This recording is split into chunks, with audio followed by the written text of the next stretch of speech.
Shalom, and welcome to another installment of Elders of GMS giving all praises to Yahweh Bashem Yahushai. We're down here at Nate's favorite corner, 34th Street and 7th.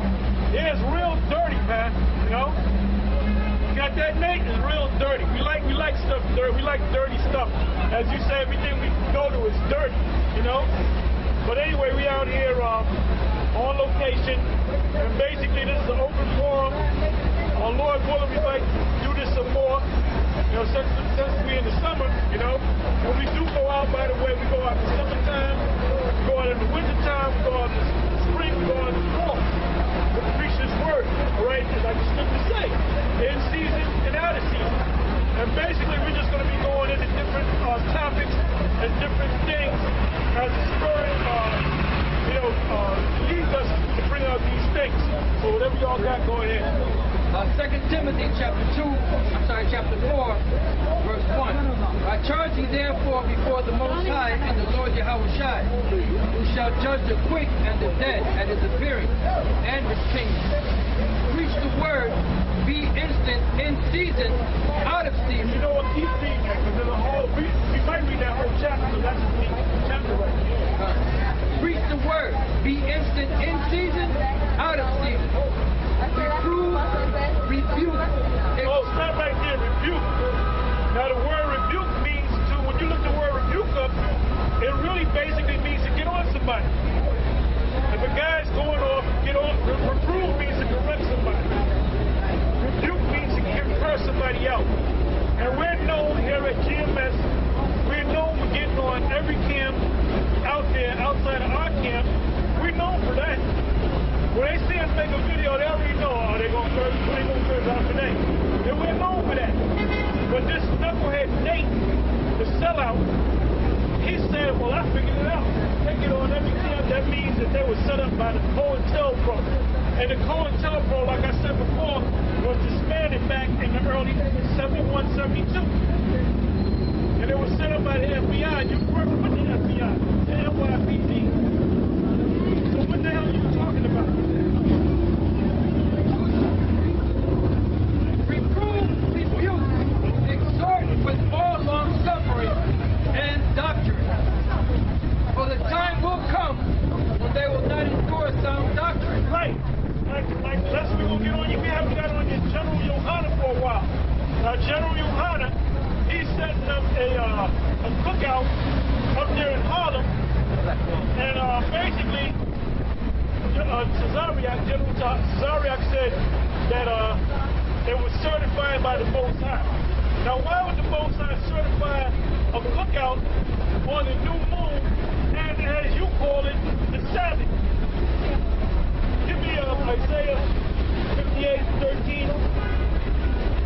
This is the book of Isaiah, chapter 58 and verse 13. If thou turn away thy foot from the Sabbath, from doing thy pleasure on my holy day, and call the Sabbath a delight, the holy of the Lord honorable, and shall honor him, not doing thine own ways. Not doing their own ways. So how in the hell is the Most High going to certify a cookout? And then you're gonna have Hamites. You're gonna have Hamites up there. You know, you're gonna have well, when I say Hamites, I'm talking about the Negroes that want to be Hamites. Guys like Bro Polite that swears, because his line goes back, he's 75% Nigerian. He said that the Nigerians go back to the Egyptians. And he has not brought out the document. And these guys in the so-called black conscious community are supposed to be known for bringing out documents, man. So where's the document of that a bunch of handful of Egyptians went from Egypt down into West Africa? You can't find it, man. And all that Egyptology bullshit, you got that from the white man. It was a key guy. What's his guy's name? Champion Alone. What's his first name? John Francis Champion Alone.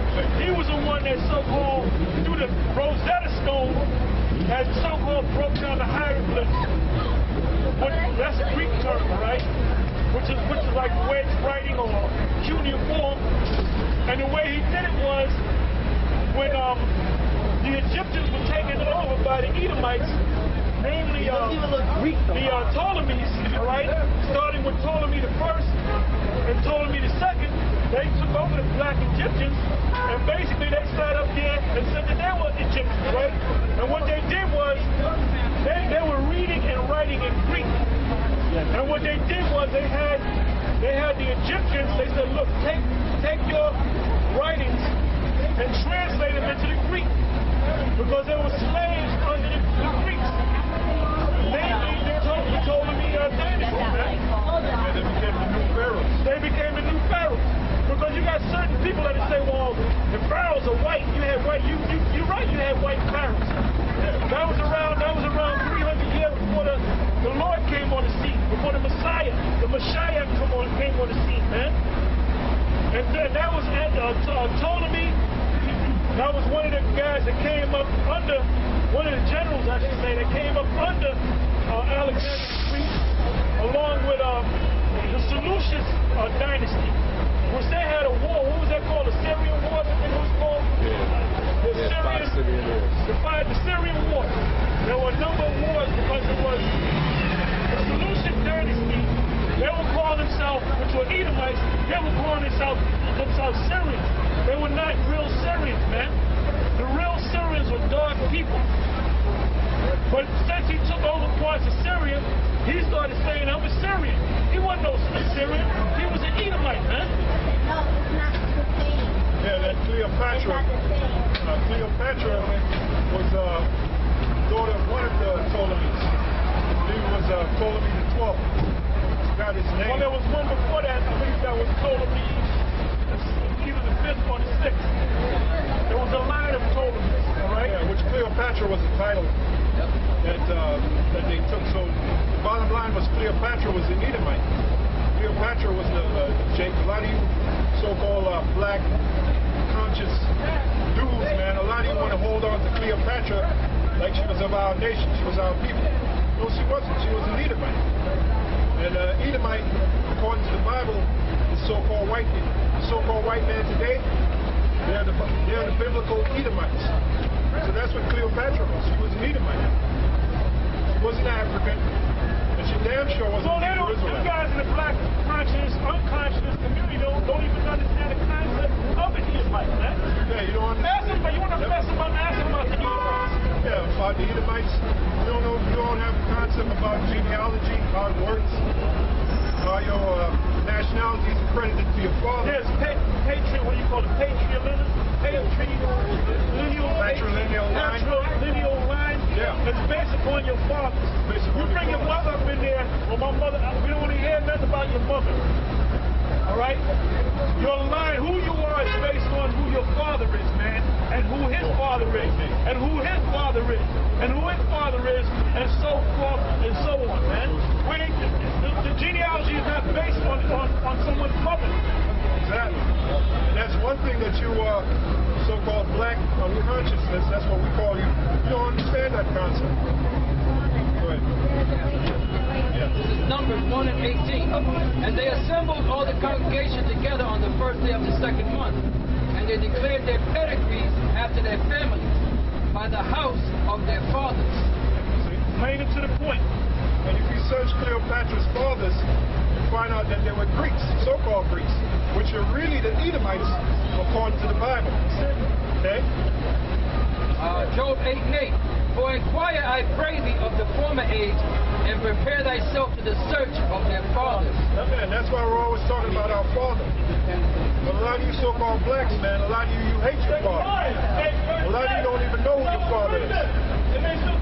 Which is a curse that came upon us. That goes back to the book of Deuteronomy, 28th chapter, where it speaks about a series of curses that came upon us. One of them is that our fathers would leave the children. That's why a lot of so-called Negroes today don't know their fathers. That goes back to one of the curses. But your father is very important, because your father is who determines your nationality. Your nationality is determined by your father.